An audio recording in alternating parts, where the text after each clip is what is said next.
Great curiosities in Washington involves the economic stimulus program. How many jobs does it save? How many jobs has it created?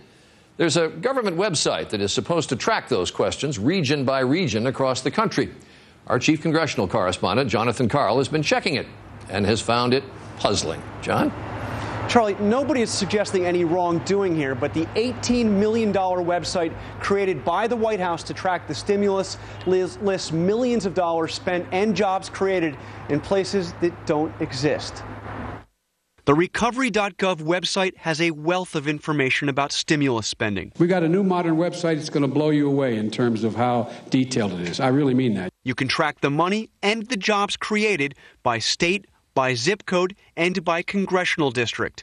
The website, for example, says 30 jobs were created and over $700,000 spent in Arizona's 15th congressional district. The problem? The state has only 8 congressional districts. There is no 15th district. And it lists $34 million spent in Arizona's 86th district. That district doesn't exist either.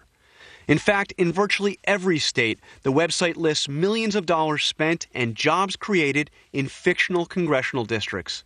Check out Connecticut, where in the 42nd congressional district, 25 new jobs are listed for $0 spent. Again, there is no 42nd district.